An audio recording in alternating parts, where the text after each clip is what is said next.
All right, diary listeners. So, I'm going to call this podcast Tables, and I'm going to first share the podcast recording or the little snippet that I did in my car first before I continue with the rest of this show. But this diary entry is going to be called Tables, and here's why.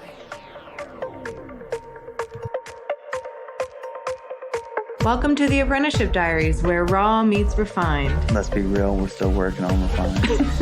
What it took, what it takes, and the stories that are made. Join us as we learn from professionals about how their stories began.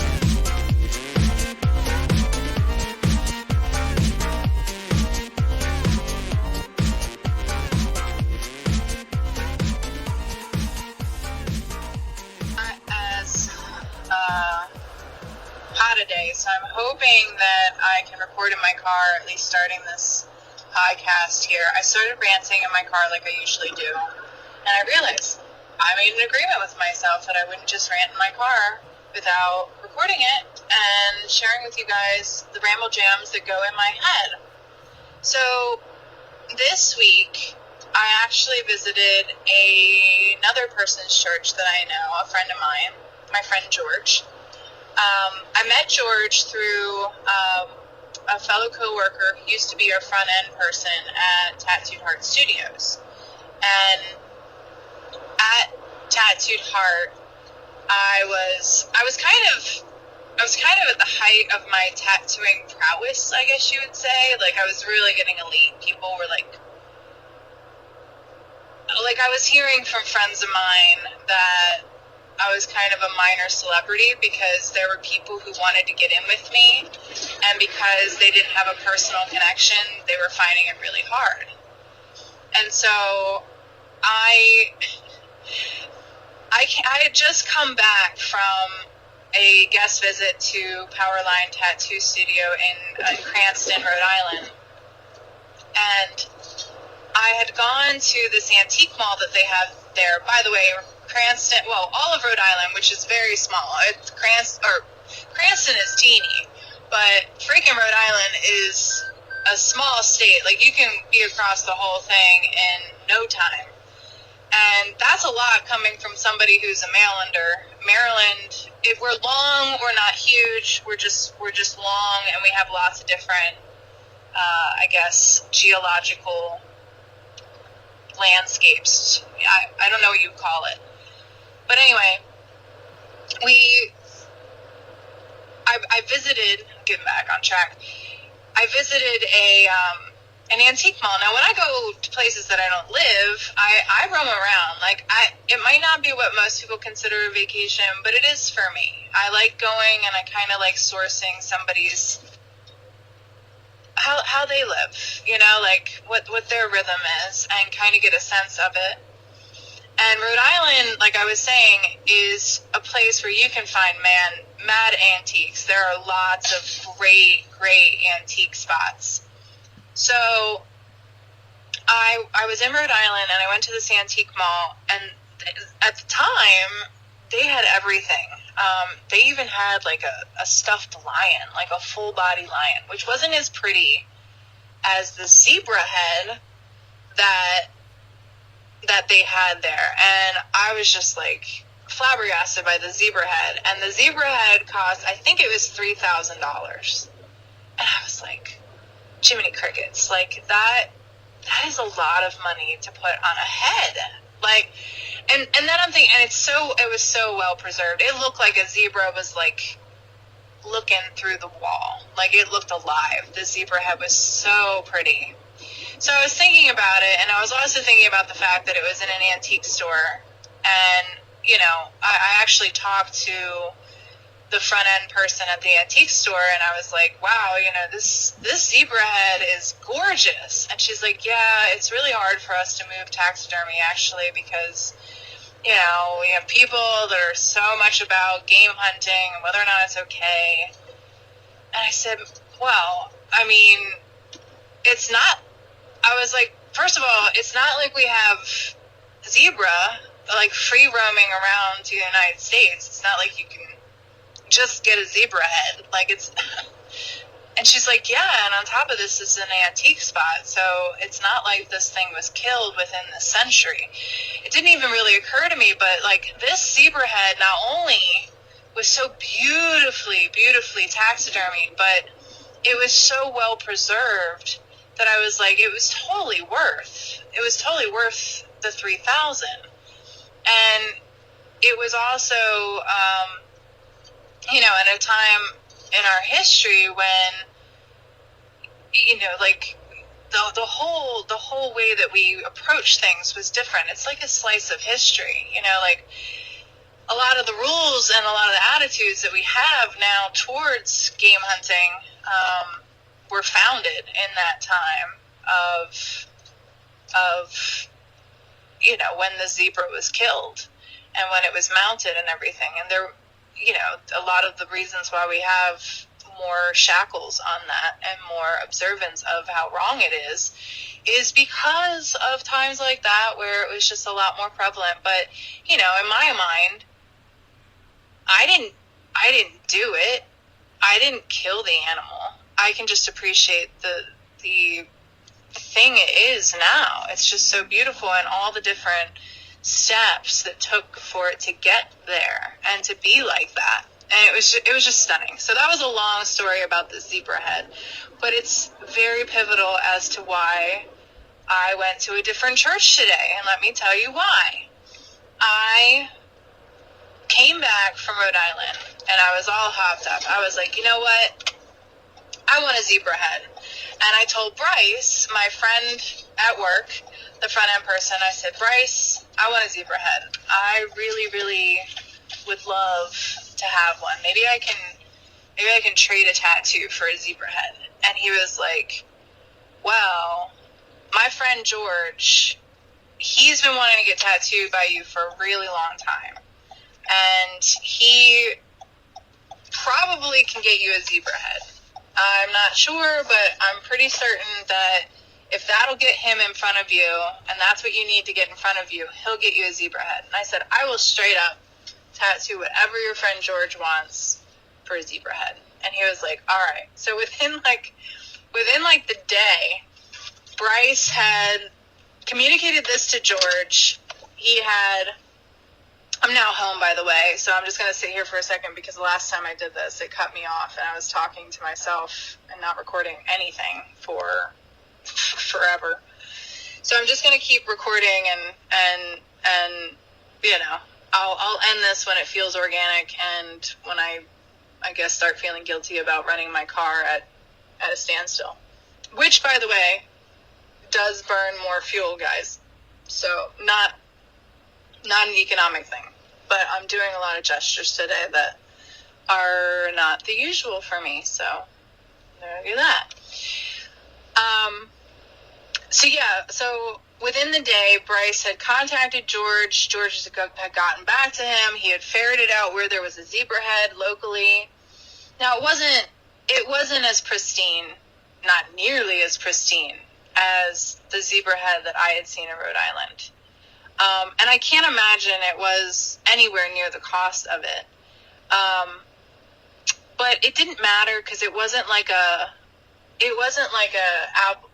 apples to apples thing. It wasn't like I was trading money for this or that we were doing a normal business exchange. This was just purely me putting something out there in the world and seeing what would come back. And, ask and you shall be given, like that kind of thing, which, by the way, I actually did find in Luke today at church.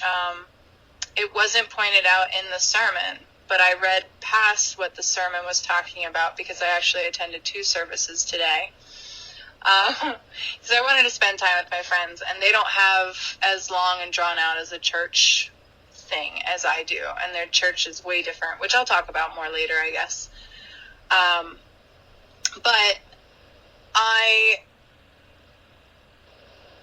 was trading the zebra for a tattoo, and I was really kind of open to whatever, whatever. And George, arrived, just, the first time I'm like really, really meeting George and his family. And before this, I don't think that he was even married, or if he was newly married to his wife, Nikki. They're married now, and they actually like have 2 kids and have another on the way. So that's super dope. Say your prayers and blessings to Nikki and George, because they're a lovely family. But he shows up with this huge box. I mean, I don't know what I expected, but like, you know, when you see a zebra head, and this is not even that big of a zebra, it wasn't as big as the one, again, in Rhode Island, nor as nice and pristine. And actually now he's got like a crack in the side of his face. And I'm pretty certain that this is a Georgina, not a George, but I called it George, because I always name my taxidermy that has faces. I never do the skeletons and stuff, because I feel like they are what they are, right? Like their skeletal structure, it's the bones, you know, like the spirit that is in something kind of comes through either via the skin, or it comes through via how the artist takes the skin and puts it to the mold and shapes the whole thing. So my zebra was a little bit more like janky, to say the least. I still love it because mine kind of looks like it's smiling, and it's very beautiful. And I do feel like it is, I don't know. I feel like it was a female. I don't know why I feel that way. It's still a zebra head. And so I did get a zebra head as per my request. And I actually got it from a cool spot. George picked it up from this place in Baltimore called Bazaar, which is an oddity shop that I didn't really know about. And I'm scared to visit, because I know I'm not going to be able to leave there without spending some serious money. It's like going to any bookstore for me. That's like a death trap, or art store. Like I can dump money in an art store or bookstore in a moment and not even think. I mean, it's so much easier than I can anywhere. And I'm addicted to food, guys. Like, I could spend money that I'm meant to eat feasibly on a head, like on a non-edible head. So that's me. It's completely irrational. My love of art is like beyond, and just cool stuff like this. So, needless to say, that's how I met George, and that's how I got to know George, was that we spent many hours tattooing his thigh, and it was this underwater scene, and it was very beautiful. And I really love George and Nikki, and we never really got too close. I really didn't know them. I only really knew what I heard of them through Bryce. But it was always positive, and it was always very sweet, and they just struck me as people that you'd have to hunt to criticize them. Like, you'd have to hunt for something, which, in the grand sense of compassion and compassionate people, that's kind of how it is with them, is that they don't even give you that juicy, snarky, gossipy stuff that you kind of want to get from people at times when you're like so sick of your own crap that you want to hear about somebody else's drama. You don't get that from George and Nikki, because, at least that I've experienced, because they're kind of annoyingly awesome. And if they ever listen to this, then I hope they can see that as the compliment that it is. It's just that they're just really good people, and you would, I mean, I don't know them well enough to know the critiques, but you would struggle to find a critique, And, yeah, I mean, I could find a critique in anybody if I was really being nasty. In fact, that's what I prayed for today, is like, please, God, keep my heart soft. Please make me a little less critical when it's like vicious and catty, because I have that in my heart. Like, I'm always looking for a reason to like put something down, and I know I get it honest, and I know it comes from a place of being screwed and really having reason to believe that way about others. But it's, it's not a good lead. It's a good lead for me. It's not a good lead for anyone else. And it's just, if anything, sit on it myself longer so that I can digest it and maybe feel it out, feel the validity for myself before I speak it. God, please, if I could have a prayer. But yeah, so I was sitting in my car and I was just thinking about,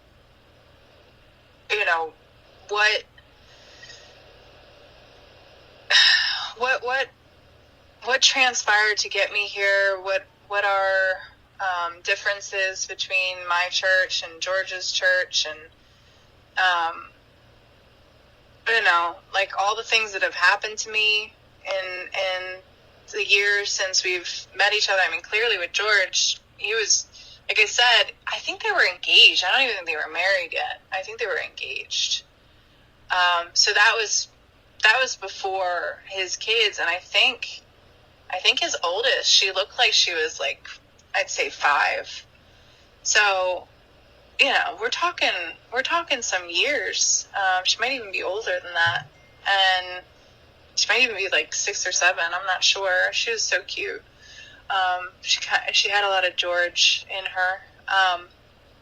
But anyway, I've had the zebra head my entire time since, and I called it George. And so George has always been with me. And whenever somebody would notice this zebra head, they were like, "Oh my God, there's a zebra head. Like, that's so unique. People don't have zebra heads." And I'm like, "I know. And let me tell you about how I got my zebra head, because that's even more unique." And the whole sermon today was very powerful. It was very different. And the critic in me started to criticize it at first, I'll admit. But the message was really good. And it was all about crossing the table. Tables is like the theme. And it was basically the meals of Jesus, and how Jesus was all about sitting down with people and crossing the table and exchanging with somebody that you might not feel like you have a lot in common with, but at the end of the day, you might find more common ground than you find differences. In my experience with people, that has always been the case. I've always seen more commonality than I have differences. It's a very forced thing for me to find the differences, and I note them, but I don't think that they're relevant as a reason to stay clear of someone. And I've really had to work hard on my boundaries when it comes to suffering things that don't serve me. And, that's kind of the opposite problem, right? Like, as a follower of Christ, you're supposed to suffer things that don't serve you purposely, perfectly, or with purpose, I guess. You're supposed to put yourself in alignment with a lot of lost souls. And as the pastor, I believe his name was John today, Pastor John, said, they didn't create doctors for healthy people. Doctors minister and serve sick people. And it's the same. It's the same with anybody who is a follower of Christ. You have to administer your service to those really, really in need. And that's the point of service, right? Fulfilling a need. And to me, that's the point of true entrepreneurship too, is that you feel this internal need, but you also feel like this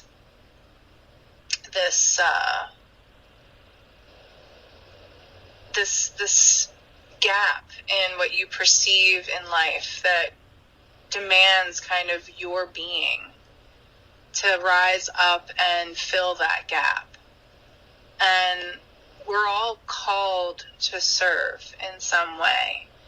And I really do feel like the despondency that people have in this world right now is that they're losing hope, they're losing a sense of meaning and belonging and all of that.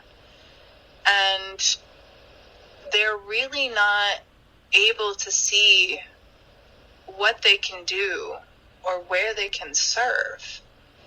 And I think that that's a good place to kind of pause for a second, meditate on. I'll probably break this up with some kind of commercial or something crazy, but pause for a second, because I'm going to stop my car and stop this recording and go inside and record a podcast at full length. But I figured this was a nice little car rant. That, by the way, was nothing like the rant that I had prior to this car. Maybe I'll get back onto that point if I can feel that energy again. But that's how it is, guys. Like, I just spitball. Like, I just go from the hip, literally, and I guess figuratively. That wouldn't be literally, because I don't know if it comes from my hip so much as my diaphragm and like my weird mind. But anyway, I'm rambling. Meet you after this brief interlude.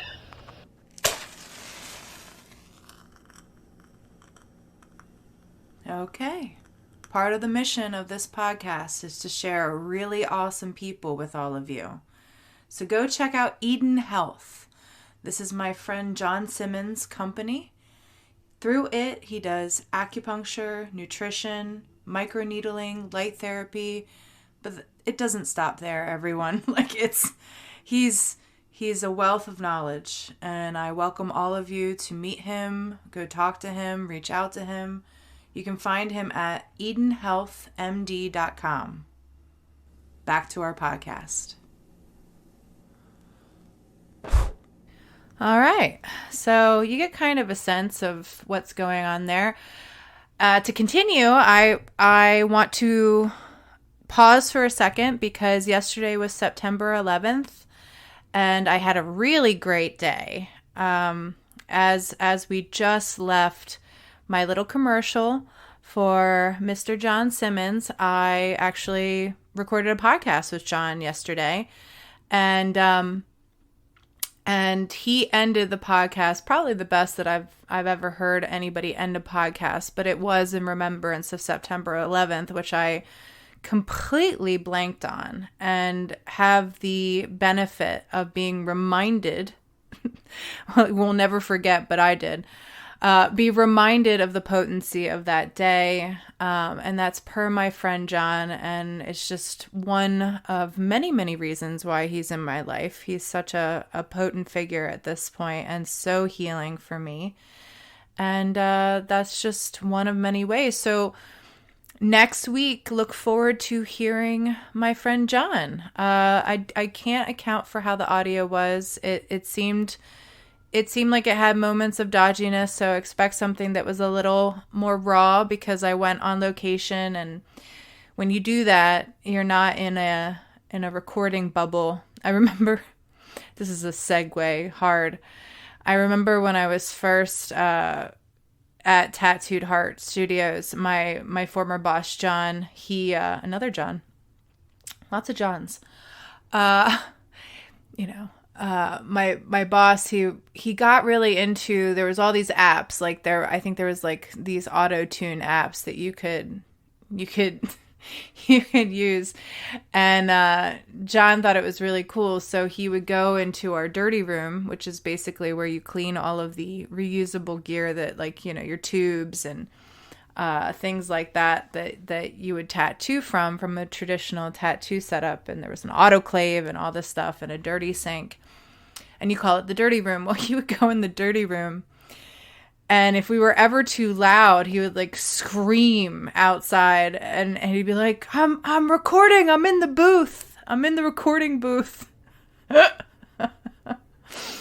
So that's what brought up the whole thing. I told John there was a point when we sat down that we were going to sit down at his dining room table, and we did, but the air conditioning would pump on and it would be very loud.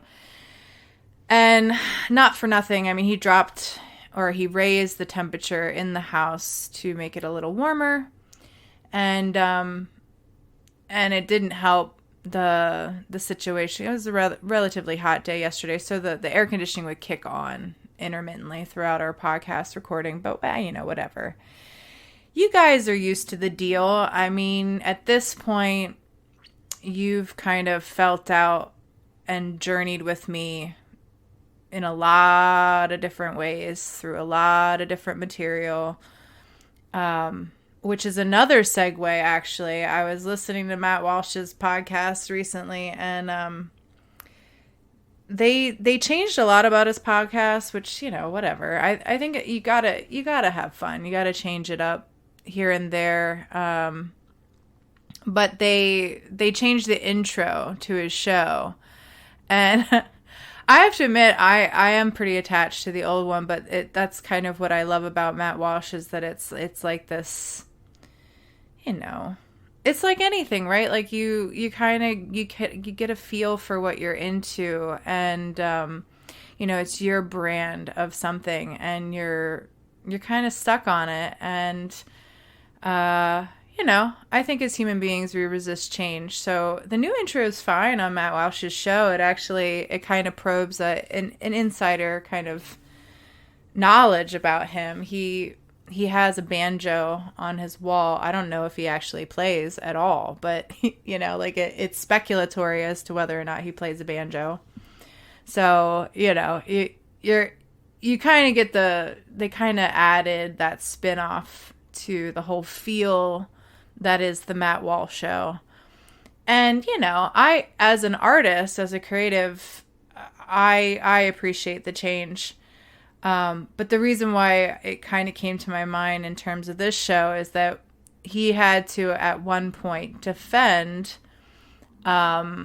this change up, because, of course, whenever you change something in a very crafted, formulaic show, and you do that to people, there's always going to be somebody who complains about the change, because people don't like change, and they become very stuck on things. And a lot of creatives, especially within entertainment, from what I've understood, is that they'll even preface their shows by saying, hey,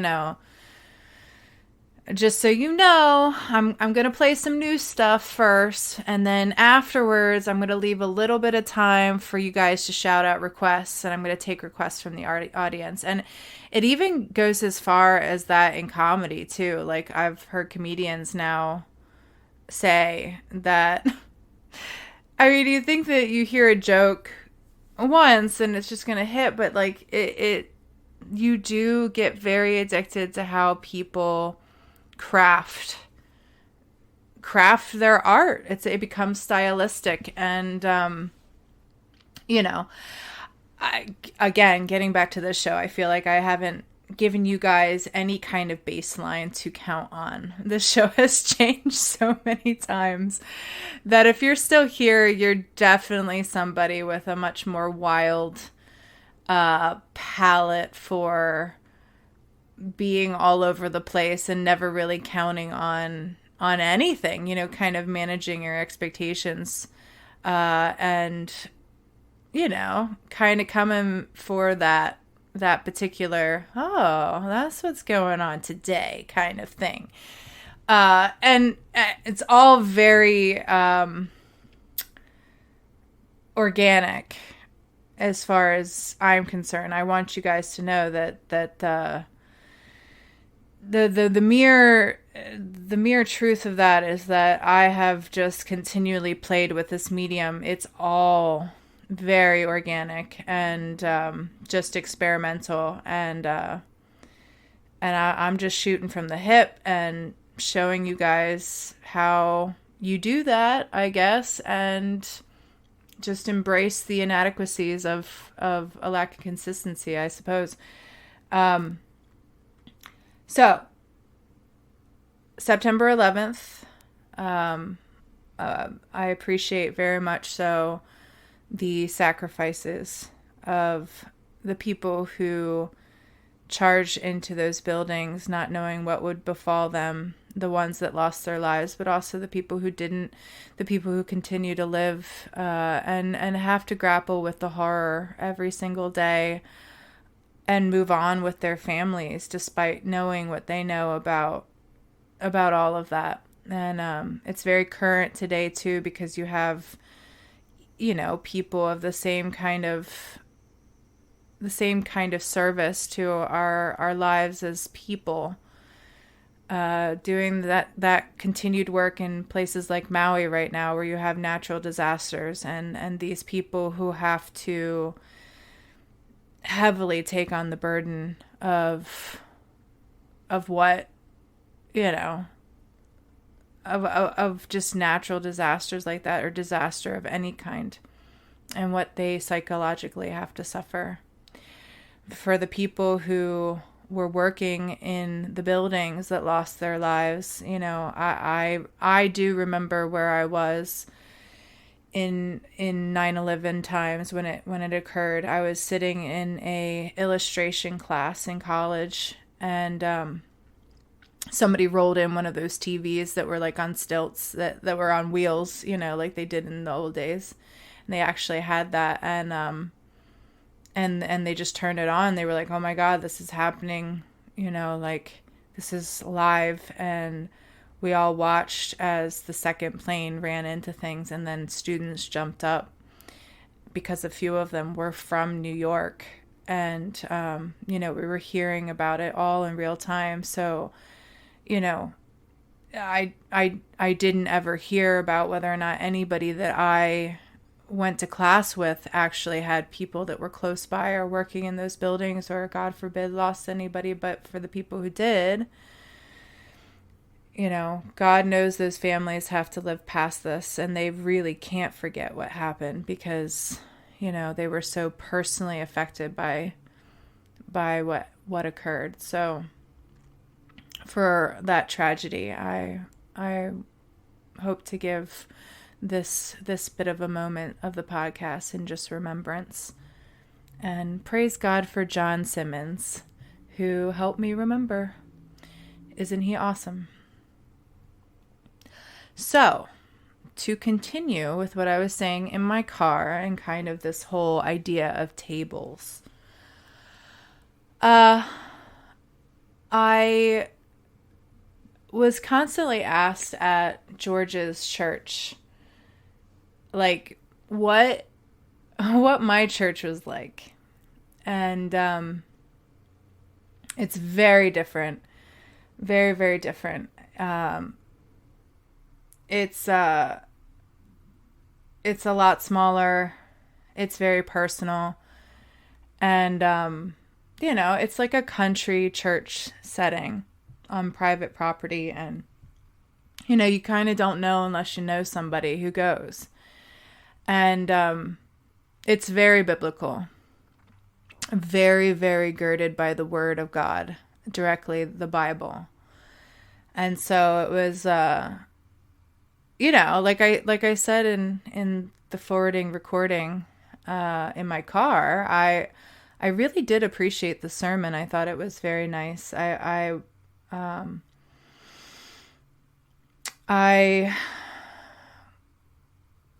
believe that it was a good thing to point out. I didn't have any history for that church, and I can honestly admit to everybody that my critical mind waged war with my ability to fully convict myself of what was being said. Because I didn't have any history with this church, and I can't honestly say that in my heart when I was first experiencing the sermon, because I stayed for 2 services. So I didn't really take it in for myself, I think, fully until the second one. But the first service, I was sitting there and I was just thinking, they're citing, I believe it was Luke chapter 10, verse 25 and on. And like I said, it was the story of the Good Samaritan. And the church itself was promoting this idea of outreach, I think, to people who might not know about Christ. And but I knowing my church and knowing why I went to my church, and in my heart understanding, of course, my own story, I just kept thinking, wow, I wonder if this church closed during COVID. I wonder if this church, in the most, meaning Mosaic, in this most pivotal time in our history for worship and for human beings to come together and not be afraid and to exhibit faith, I wonder if this church convicted its goers to show up and be present and to worship together in despite all things. Because honestly, that's what I love about my church, Cornerstone, is that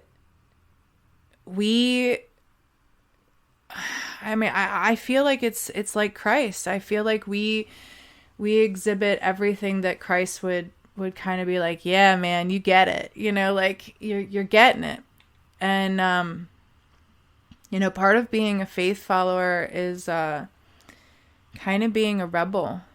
It's kind of going past reason at times and doing what in your heart of heart that you can't fully explain, that it takes that level of deep convicted courage and faith to actually do and know that it's the right thing. You have to go against what the government or the law or whatever sanctions you to do, because the highest law is God's law. And, when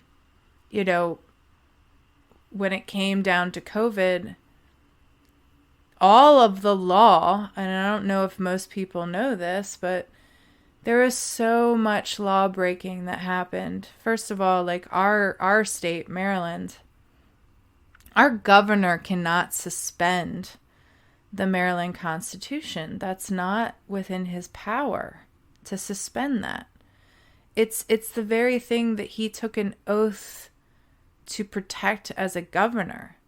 He swore to us as his people, as his constituents, to follow the letter of the law. The law of the land is the Constitution. The law of the state of Maryland is the Maryland Constitution. That Constitution was written with an understanding and abidance to our national, our United States Constitution. But like, for example, a federal mandate is not for regular citizens, people. You'd have to understand what law is to understand how it applies to you. If you're a government worker, if you work for the federal government, then it would apply to you, but not as an average citizen. And as far as I guess the edicts of what government-run buildings would be, that would be something that maybe governs you if it came down from the president, but the president can't order ordinary citizens to do that. And then it became this whole special interest thing to which companies who have very specific agendas for what they're pushing with their narratives and with their campaigns and wanting to make certain money and their influence into politics, they all followed a very particular, suit of things that really, really, really hurt people. And it was such a massive, massive move that in my heart, I really can't, last podcast I said I can't understand people who don't believe in God. I equally can't understand people who did not see that massive, massive play on people when it came down to what was happening during COVID and what was so blatantly obvious. I have to imagine that they were so locked up into whatever life they were living and with whatever extenuating circumstances that they had, or whatever kind of predisposed fears or things were happening in their life that set them to make the choices that they made, I had compassion. I mean, and I guess getting, looping back around to how I felt about Mosaic, it's taken me a long time to find forgiveness for that and not be a bad Christian, I guess, and cast that kind of judgment on somebody else's choice. The fact of the matter is I need to convict myself in my own heart. And, so it was really hard for me to, in one service, take it in and be unjudgmental. I can fully admit that. But I saw the value and the beauty in the church right away. I mean, it's hard not to. This is a stunning church, and also I caught it on a different kind of day because it was their fall kickoff, which again, my church, at least as far as I can tell, doesn't really do that. Again, it's not. Our church is not centered around any other activities apart from what is set before us in terms of God. That's how our holidays work. That's how our celebrations. That's how our attention works. We do not fuse together within our worship football season or pumpkin spice lattes or any kind of commercial, I guess, sell. And that's, I mean, if I were to kind of, go further with my critique of Mosaic, it's kind of everything that I see about things that really breaks my heart, honestly, because I think that it sells a lot. It buys into the hype. It creates this shiny exterior so that people will drink of whatever they're serving, and it's kind of vile to me because I see it so much. And it reminds me of, if you've seen the OG Indiana Jones film, and the one where they were trying to find the cup of eternal life, and when they show up, they have to go through certain spiritual trials in order to access the cup of the covenant, and it requires immense faith, and there's like a whole Nazi tie-in. It's pretty intense. The old Indiana Jones are good. The most recent ones have been pretty trash. And look, you can really only go so far beyond 3 movies centered around the same characters and kind of concept. And I think after that, it really loses steam, and becomes kind of, I don't know, bleh. Certainly can't hold my interest or my want to go get more. I'll admit.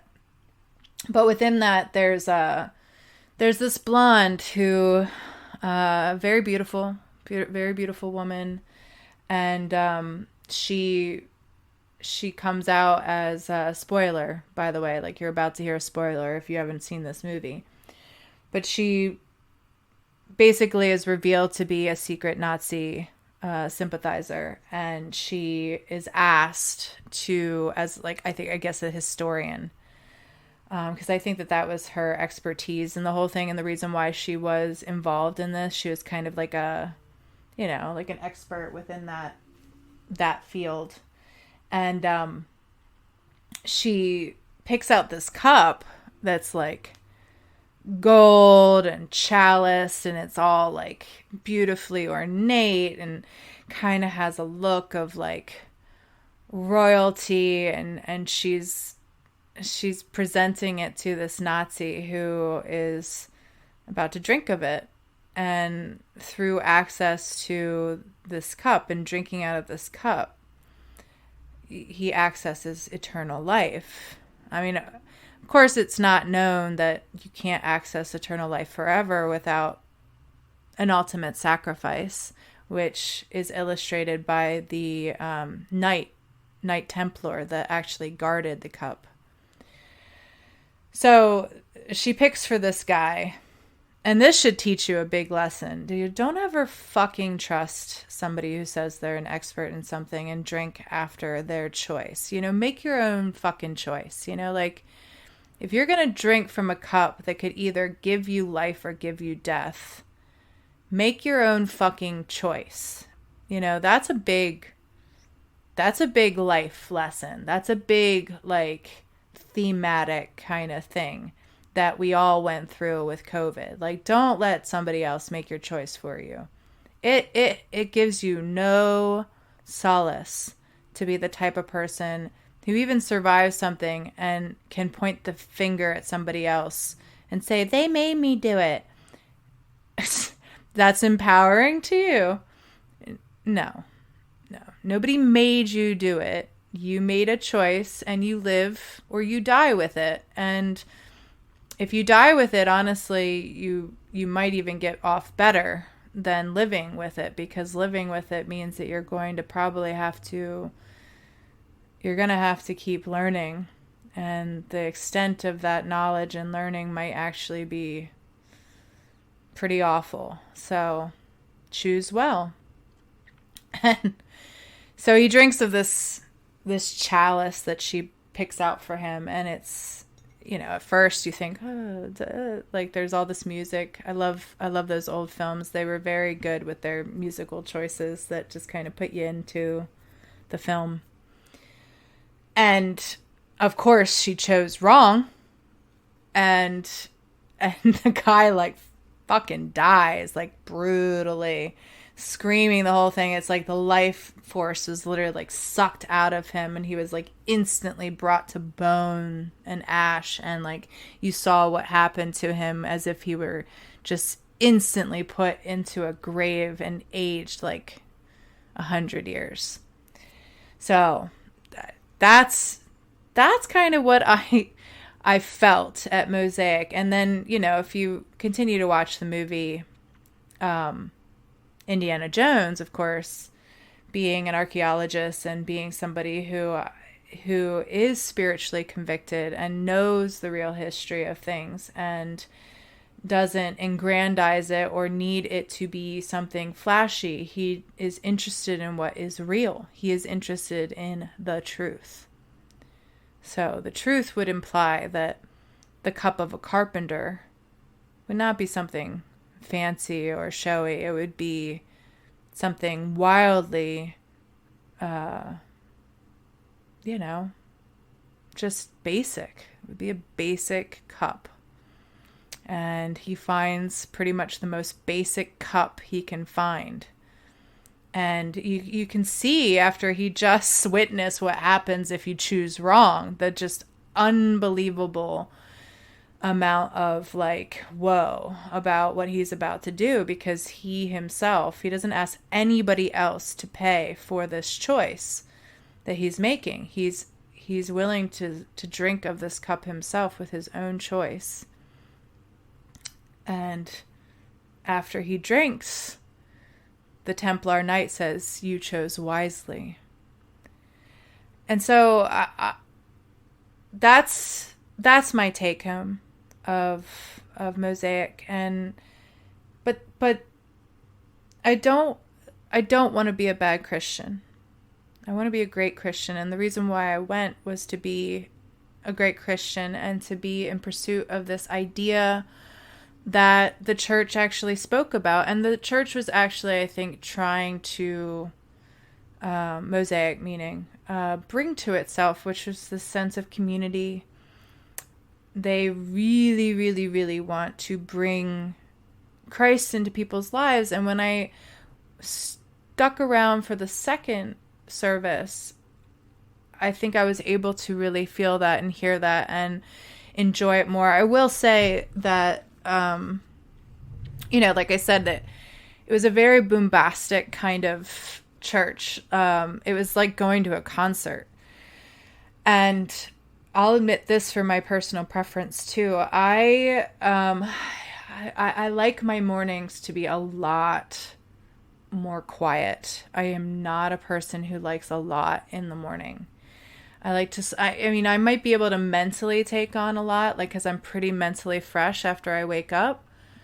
And I can do a lot in the morning. Like, it's my preferred time to work out. It's my preferred time to, like, scroll my notifications and see what's new for the day or what's going to happen for the day and check in with my schedule. But it's very meditative, very actively meditative, but there's not noise. I don't rush to put on music. If I put on something, it would only be to help me get through the activity that I'm aiming to do. But otherwise it's pretty like slow going and very like I'm gonna get into my rhythm here. And so to show up at a church where I had no baseline for what to expect or what was going to happen, and all of it was new to me in every kind of way. The only people that I knew there was George and his wife. I didn't even know his family. I got introduced to his whole family and her whole family as a result of going. So it was all pretty new. And then at 9:30 a.m., having this, what was basically a concert. It was basically a musical concert. Performed in front of me was a lot. And I am also like, just in the background, it's a bit brief tangent, but it's something that will let you guys know a little bit more about me, which of course, diary entry, personal entry. I guess that's the point. My cousin hit me up today. He's in a great cover band. They're actually phenomenal. And I've talked about them before on the podcast. If ever you're in the Maryland area and you love like 90s music and you want to see a really good cover band and it's your jam, totally stoked. My cousin Eric and my cousin Ryan are both in it. And also one of my great tattoo clients, Mel, is the bassist. So I have a family band, and he hit me up today and he was like, hey, would you be interested in going to the show? And I looked at it and it was possible for me to go. It's about a month and some change away. And it's November 4th, by the way. It looks pretty interesting. This is like a side plug. If November 4th, you're available and in the Maryland area, let me look at the actual poster so I can be informative as I'm doing this. But if you're in that area and you really want to see an 80s versus 90s jam session, you're in, let's see, where is it? It'll be 80s versus 90s flashback, the new romance, and totally stoked. And then where is it? It will be DJ Marsh, The Reacher, Saturday, November 4th. I don't know where it is. Yeah. I guess I'll just continue with my segue here and let you guys know what the point is that I'm getting to. My cousin contacted me and he was like, "Would you be interested in this show?" And I obviously I didn't know what his question implied. I think it's very, very, very quick for us to just immediately answer something affirmative or something. But I'm not about doing that anymore. I think I'm getting pretty annoying for people, honestly. I can't answer questions like that so simply. I know I probably could never do it. I remember Paul Natale, he used to get so frustrated with me because he would ask me these questions. He's another great tattoo artist, by the way, everybody, in the Baltimore, Maryland area. He works at Have Fun, Be Lucky. Beautiful black work. But just for shits and giggles, he would ask me these scenario questions that just demanded, at least in my heart and mind, a lot more scrutiny. before I could answer. And he used to always hate it that I could never just answer his fucking questions. He's like, why do you have to like complicate it? And why do I have to? I was like, because I can't just give you a yes or a no. He's like, but it's a yes or no question. And I was like, it's not that simple. And he's like, yes, it is. And I'm like, not for me, it isn't. So I guess I've always been this annoying, but I'm like on another level today. And it's so funny. My reply to him was at 1:11. I'm going to read you my reply just so that you can understand what I'm talking about. So that's what my cousin asked me about going to a show. And I said in reply, I am available. I like the posters. I don't know what you mean by interested, quote unquote. I love the family, and when it comes to my motivations, I can tell you that is the selling point always in terms of me personally. As for music, I'm one of those odd people who prefers books on tape or a podcast. As for my preferred way of experiencing music, I can only admit to liking it live if at a festival with much room or in a controlled concert hall where everybody knows how to act. And then I put like that stressed out face, like, because I do, guys. I have a lot of social anxiety when it comes to that kind of venue. But I'll keep reading because I'm not done. I said, I'm not a big fan. Oh, I'm not a big go out to shows type. I forced myself when younger, mostly because it was a way to hang out with friends of mine who are the type to go to shows. I'm sorry to give a dissertation here, but it was a broad question that I wanted to be sure to answer in its entirety. Follow-up.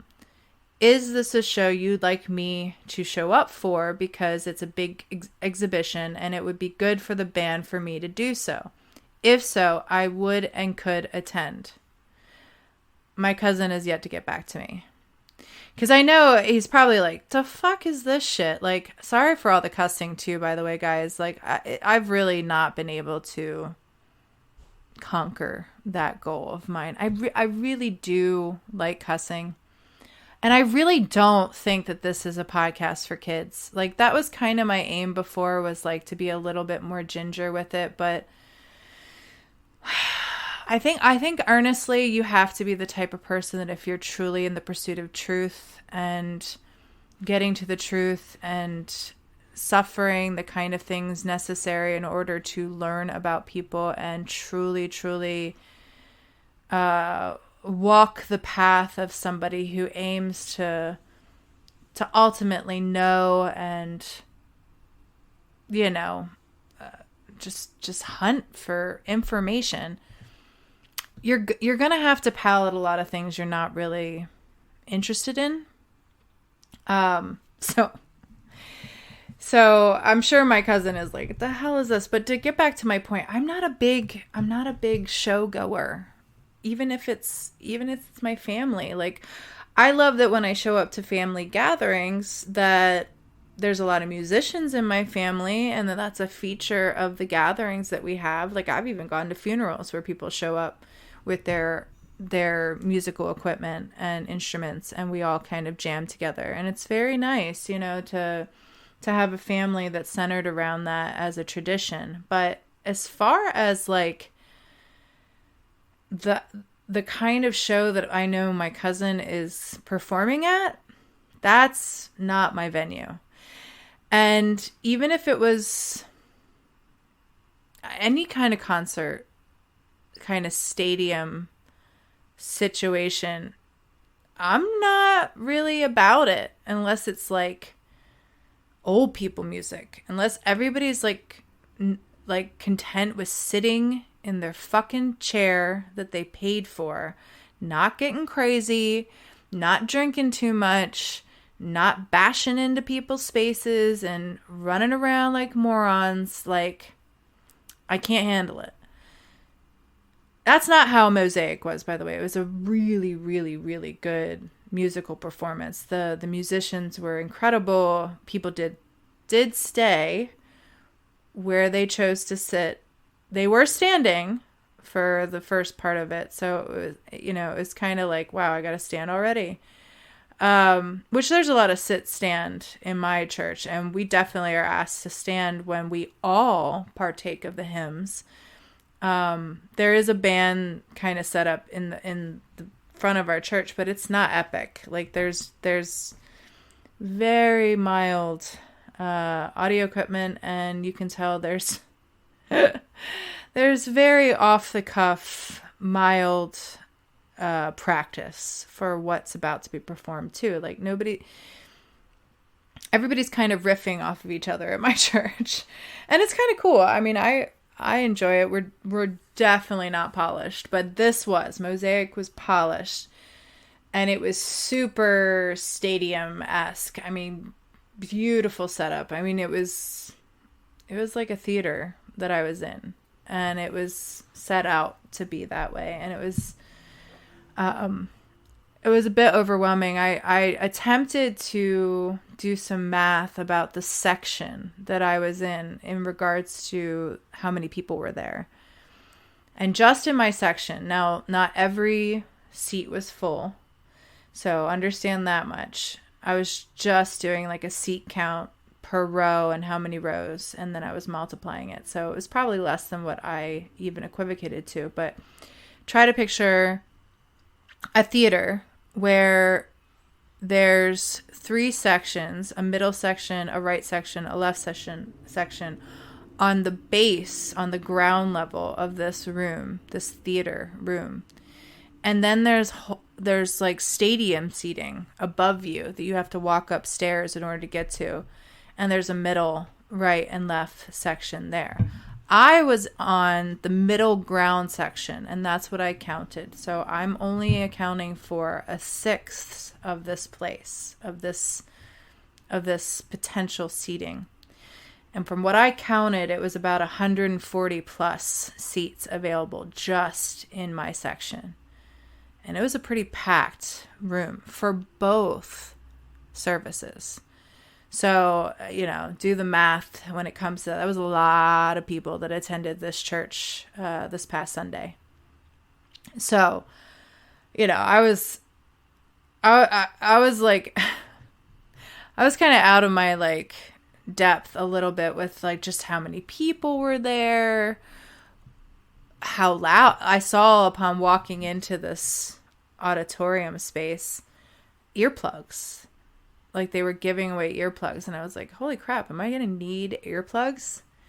In truth, honestly, like I probably would have been more comfortable with how things sounded had I had earplugs in. It wasn't to the level where I felt like I needed earplugs, but my God, dude, if you went into that place with hearing aids on, holy, I don't even know what you'd experience, but it would have to be pretty arresting. I don't know. It would definitely, like, hey, if you have hearing aids, you might want to understand how loud it's going to get in here, or sit in the back. I don't know. But I sat up front because I wanted to enjoy my friend George. He was playing the drums, and I also sat in the middle because that's the best way to get the audio. The expert that I am now, having had a podcast for a few years and having dated an audio engineer. So yeah, I had my motivations for sitting where I did, but it was just so much that I was like, wow, like this is a lot to take in. So, and at 9:30 a.m., wow, okay. So I it was kind of a lot. And by the second service, I was kind of more awake. I had a cup of coffee in me, which they did give away free coffee, which was really cool. My church does that too.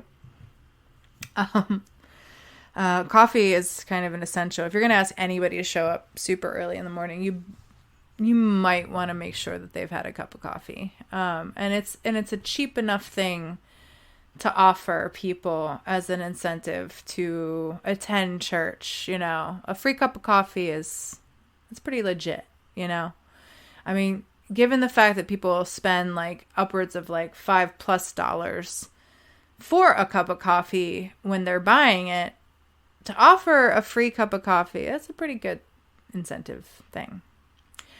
But that's not all this church was giving away. They were giving away a free shirt. I got a free shirt. It's a really nice free shirt.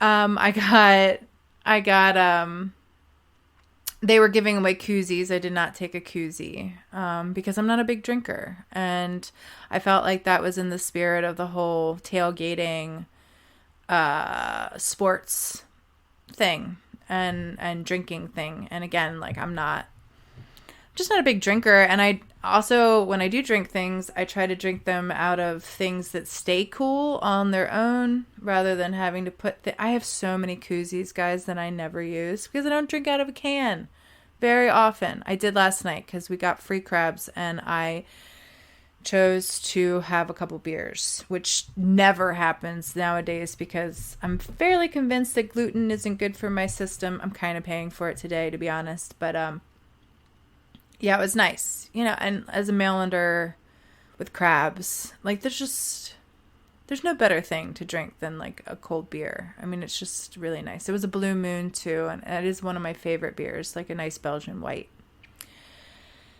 Anyway, I digress. So a lot of things, in relationship to this church that was different. But once I finally got the message and I started convicting myself of what the take home was, and also a happy thing to investigate a part of the Bible that we haven't in my own church looked too much into yet, and I haven't gotten into with my own reading of the Bible. Luke didn't realize that within Luke, if you continue past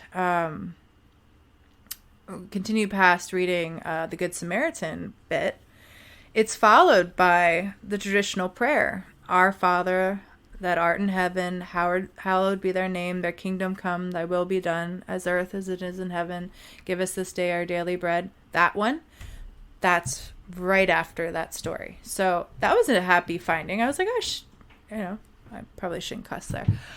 Oh, shoot. That's where it is. I was like, oh, that's kind of cool. This discovery of where things are. So I was kind of getting into my regular flow of investigating the Bible, the Word, the message, all of that once it got to the second service, and I was a little more kind of aware of what would go on. I also was able to actually make contact with George and his family after the first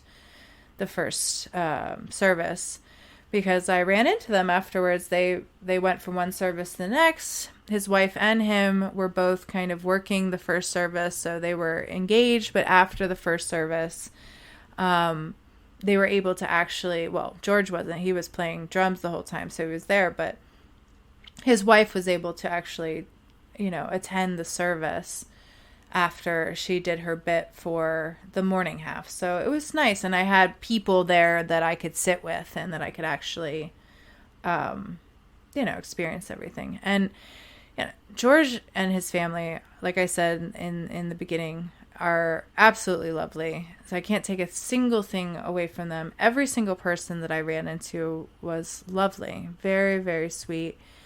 I brought brats. I didn't know what to do with them because they were giving away so much free. It was very different. I have to imagine that because this was maybe a call to invite people to the church that didn't otherwise attend, this was kind of a, like I said, a fall kickoff kind of thing where it was more of a celebration and party kind of event. They had, it was very tailgate-ish, they had grilling out there. I saw all this. I looked up what was happening on their website because they announced it, but I didn't know what it would look like. And, they were giving away free hot dogs and, just some little free stuff for people to eat while they were there. I'm coming from my church. We always have fellowship, and everybody that attends the church tries to bring something food-wise to contribute, and then we all kind of sit down and eat it. And so I kind of was following that whole vein when I brought the brats. So I just went up to these people. I got to meet a lot of people because, I didn't know what to expect, and also because I'm a ditz and managed to lose my phone while I was there too. So there was a whole rehashing of everywhere I had traveled within this church while I was there in pursuit of finding my phone. Nikki, George's wife, actually helped me find my phone. So that was a fun adventure for everybody. But yeah, there was no collection taken, which I think, puts some people off to churches. It doesn't to me because, I'm sitting there thinking like, wow, like, if this isn't a normal attendance of this church, like, how much, like, they have to take tithings regularly. They have to pass a collection plate around regularly in order to afford this Mecca place. I mean, it was more pristine than like places that I've seen actually host entertainment setting. You know what I mean?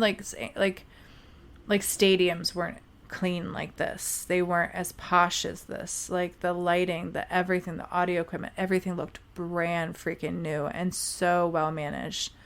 And there was crews of people that I'm sure volunteered to work at the church, but like, just I guess my critical or my business mind or my behind the scenes person just kind of, mind goes like, what does it take to do this? Like put this on. This is pretty epic. I know how hard the people at my church work to submit themselves regularly to our worship. I can't imagine the kind of coordinated effort it takes to put something like this on. So that's where my heart was going. And, again, like I said, it took me a while to get to my own examining myself. But when I examined myself, I want people to know that I felt really good about being the kind of person that I am. Because if I look at how I have treated life in the past and treated people in the past, I've always been that good Samaritan kind of person. I've always been that unexpected kind of energy that when people have, I think, distance from, when they come back to, they're like, wow, I forgot what this felt like and this is kind of good. And I'm not trying to blow smoke up somebody's butt here. Like I really do really, upon reflection about my own nature and character, really try to always share. The drugs that I like to do or have done, they're always about sharing and community and communal kind of efforts. I've always just wanted to do cool stuff with cool people. I've always taken that risk to know people, to ask the kind of questions necessary in order to get to a full understanding of what people are and what's going on. Always. I just always have done that with the sincere want to truly connect, which honestly I think is the godsend in it, because I think that despite all failing and despite all changing and the roller coaster ride that it is to kind of listen to me or track my life and the level of change that it has become, and you're like, whoa, like the stability of it is that I've always been a person that has sought good things and sought, love and purity and ethics, justice, those kind of things. So excuse me. I think with that kind of mission, it's kept the heart of it very pure.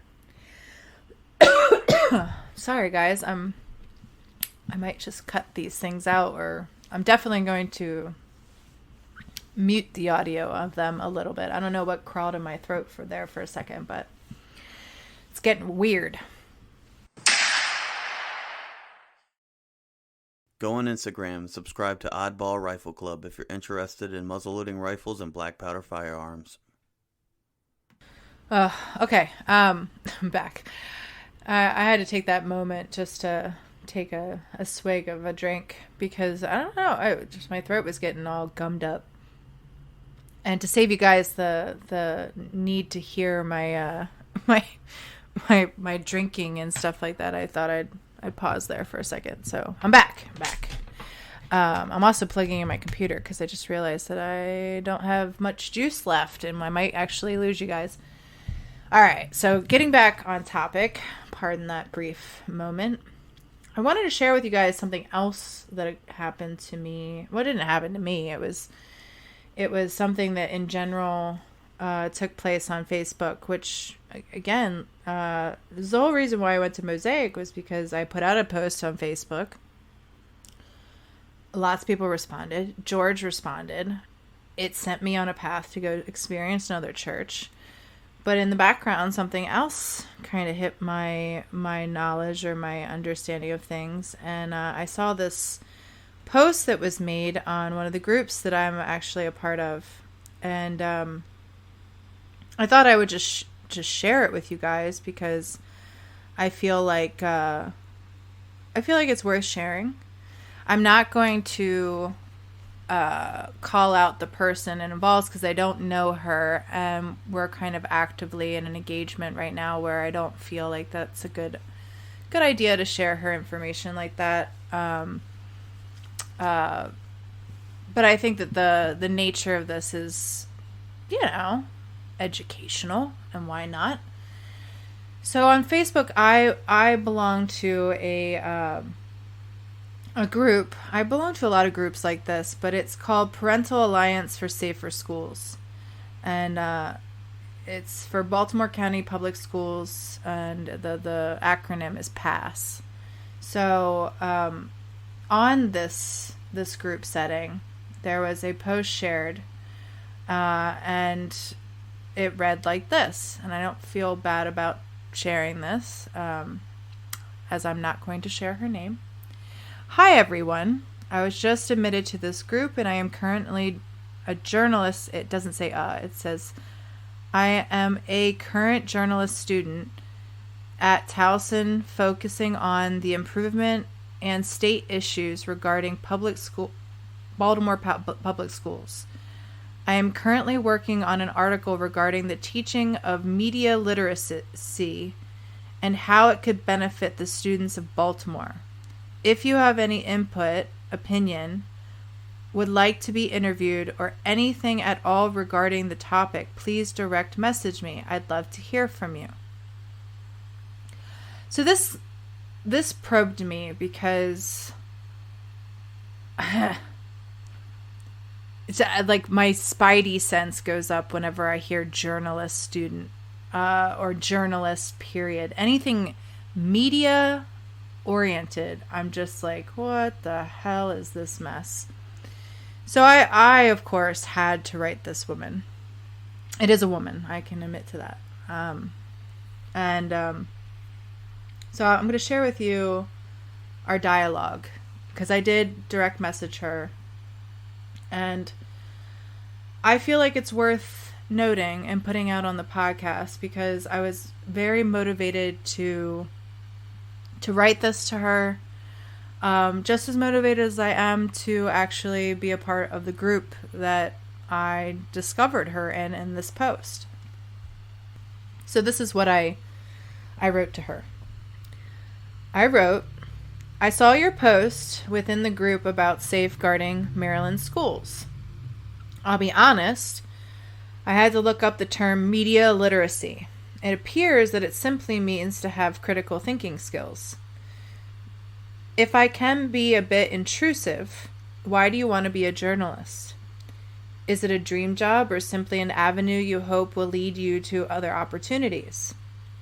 I ask this because I simply can't understand wanting to be a journalist without a sincere and biting hunger for the truth, which would mean that critical thinking is baked into the being. In my time, and I'm only 42, the news could be relied on for being relatively dry and based in a hunt for the story, quote unquote, which kept journalists and companies who reported the news checked and accountable. It seemed a much heavier cost to someone's career if they got a story wrong or ran it before enough information was gathered. It felt like law enforcement and those in media sought the same sense of justice, even though they still kind of resented each other's part to play. When I heard about something as a kid, I got a sense that those who were tasked with finding the criminals and hunting the story, quote unquote, were on the side of the public and doing what we all could agree was the right thing to do. There was a sense that I was protected and didn't need to worry because the adults were handling it. I say all this as a person who doesn't have children. I'm in the group I found your post in parentheses. As a person who has extreme compassion for parents and the children who have to grow up in this world of conflicting stories, ideologies, media that doesn't care about truth, facts, etc., fucking people who want to normalize the term MAPS, which, by the way, to break down the acronym for you guys listening, is Minor Attracted Persons, just so y'all know. It's a clinical name for pedophile. I'll go on reading. For heaven's sake. MAPS, for heaven's sake. Growing up in stranger danger land myself, it's beyond all logic and critical thinking to consider pedophiles, which, by the way, won't even autospell for a person. The word pedophile won't even autospell for a person now on any digital device. Speaking of media literacy, quote unquote, and the truth of what cultural attitudes are being sculpted right now. They're painting people who are MAPS as victims, and it's pure insanity. You ask the question, would kids benefit from media literacy? As an artist, I can say that they would benefit from literacy, period. From reading actual books and especially classics that instilled a moral compass. As a Christian, I think kids need more God in their life, and a study of the Bible would be amazing, but a far cry from happening. I think they also need to know the value of putting their hands to a task and what service, quote unquote, does for the soul. I grew up secular, but with a very generalized notion of God. I experienced others' churches and religions, but what was really a conviction of my home was truth and accountability. That is what all of us need more of. I don't think articles should be written for news outlets simply to keep driving up frenzies or selling a media company. I think that burden of critical thinking, quote unquote, lands on the professionals, not children who should be able to be children. Grow up with a strong foundation in moral accountability, responsibility, respect for family, and with a sense that, like myself, they don't have to worry about society, that they are being protected. For parents, they should be able to focus on providing and instilling all those values listed above to their children without having to worry about the school, media, etc., trying to subvert their children's attention away with an aim to abuse or manipulate, or influence in a way that lacks cohesion with the parents.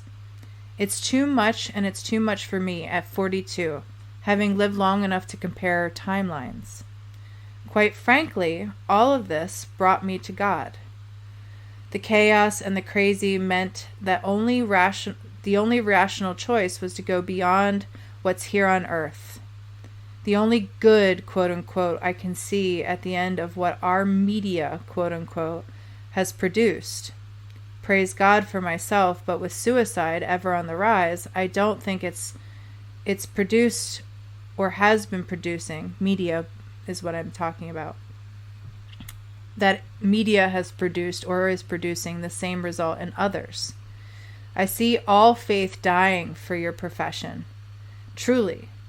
I know I can't count on any of it, and quite frankly, it's dangerous to be a journalist who sincerely seeks truth these days. From what I've seen, it could cost you your life if you dare push back at the preferred order. You're young and so hopeful. I know you're hungry to get into this life and have impact. I was there and my heart still hopes, so I understand. However, if I can give you advice, I'd become a writer. Perhaps before that, become an editor, or someone who's charged with experiencing others enough to get a wide perspective. For myself, it's being a tattoo artist. I get to meet with 18 to 83-year-olds, my oldest client being 83, and share in their deep-rooted stories. Before that, I cut hair, and that's about the same. Have a life of service that goes beyond yourself, and think hard about what not only you crave, but potentially the world at large. Write and report from a place you know is convicted by a moral compass that very well might claim your life, but be worth the risk. I felt compelled to write you. Feel free to use any of it. My name is Amy C. Nicholls, and again, I'm a tattoo artist by trade and only have compassion for parents and children. I do it all for the glory of God. Let me know if you need any other information. She simply wrote back, I appreciate your input. Would you mind if I possibly include some of your statements within the piece I'm writing?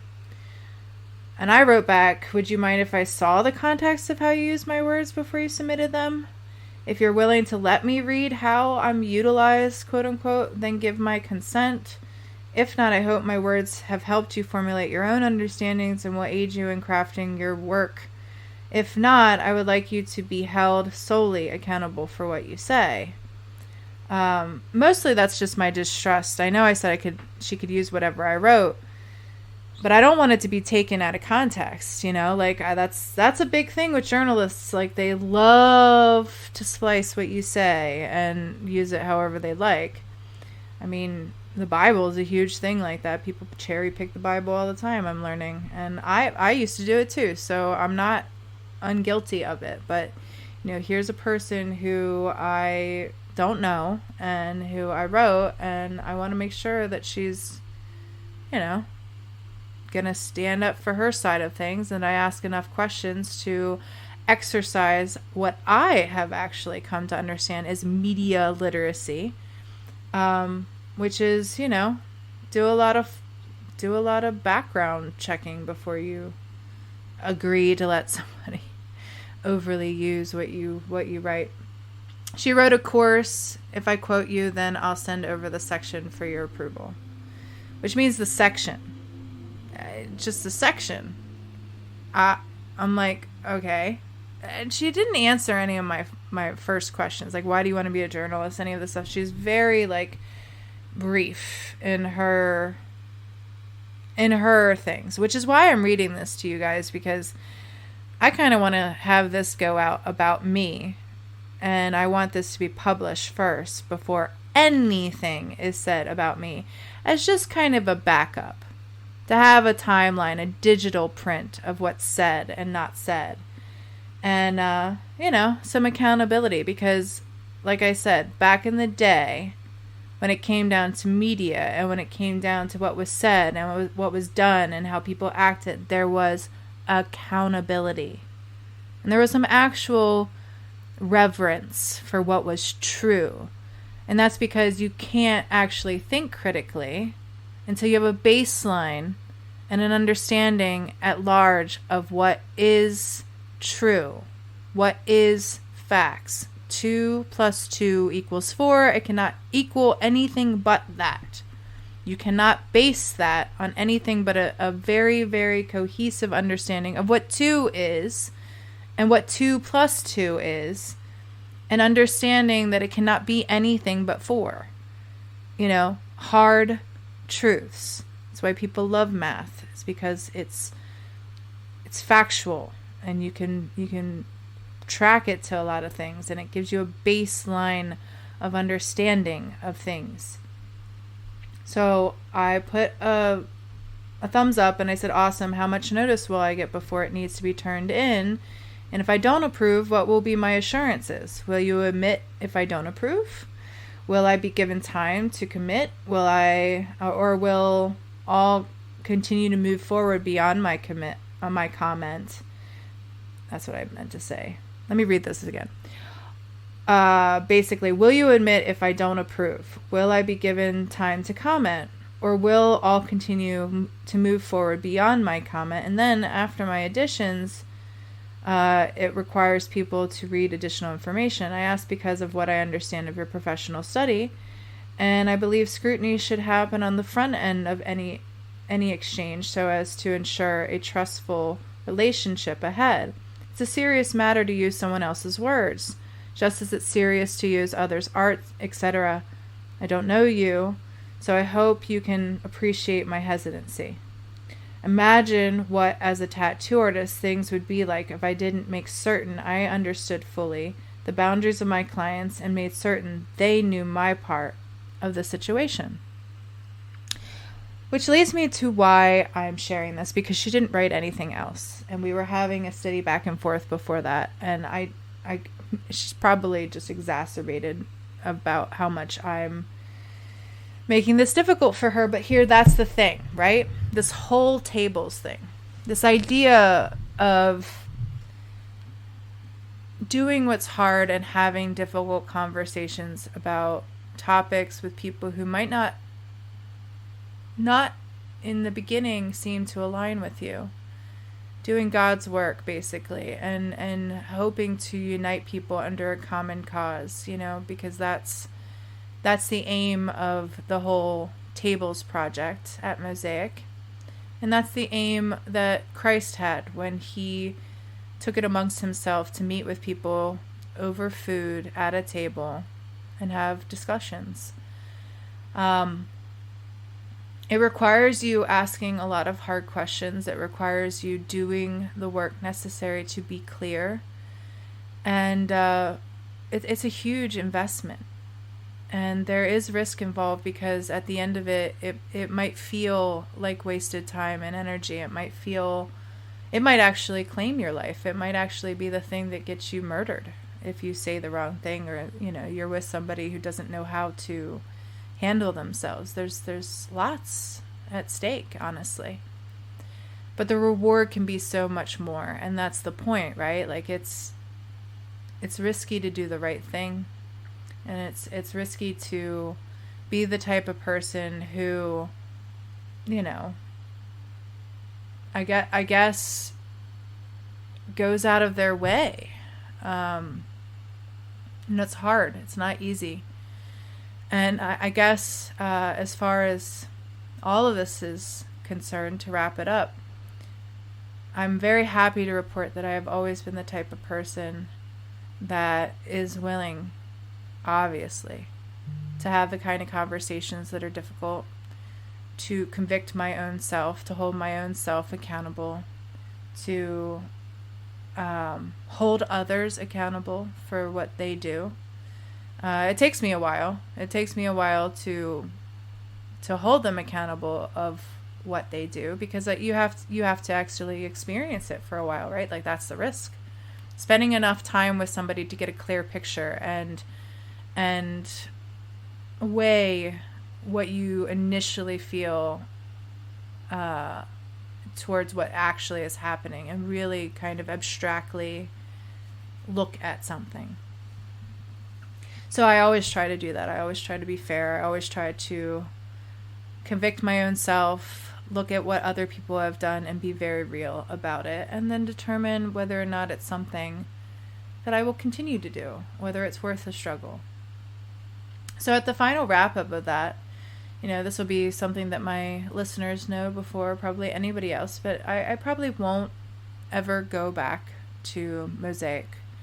It's a nice church, and if when you were listening to this, you're like, man, that sounds like the church for me. Pumpkin spice lattes and awesome, beautiful music that is so well choreographed, and it's the pre-fight hype that I need for my Sunday day, and it sounds awesome, and great music, and good people, and it's clean, it's whatever, and they're sports people, like all of that. Like if that is at your jam, that's cool. I won't be going back. I didn't mean to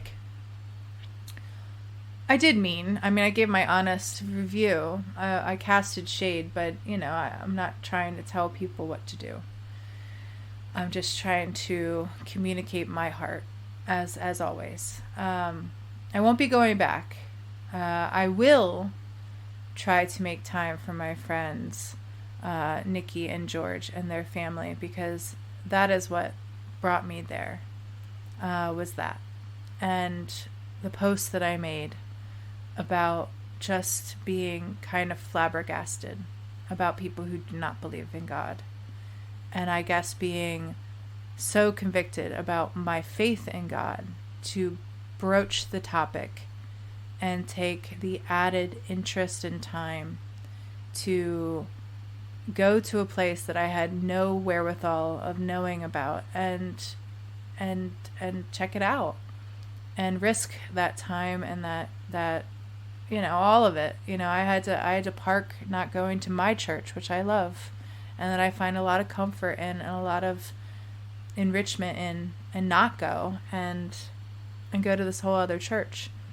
I feel like I walked away with some really great things, but also a more determined love and want to attend my own church. So I guess that's a good time to end things for you guys. I've given you a lot to listen to. This will now be like almost an hour and a half podcast, or no, more than an hour and a half podcast with everything put together. So I wish you all a very blessed week.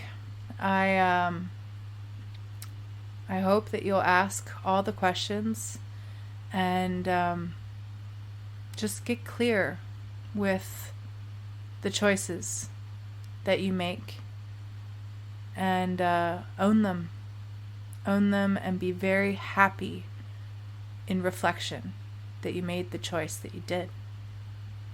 Make sure that it is a choice that is wise.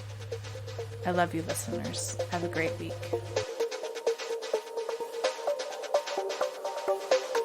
Thanks for listening. You can find the Apprenticeship Diaries on Twitter, Facebook, and Instagram. Our IG is _apprenticeship_diary. If you would like to offer constructive criticism or an interview, drop us an email at theapprenticeshipdiaries@gmail.com. We look forward to hearing from our listeners.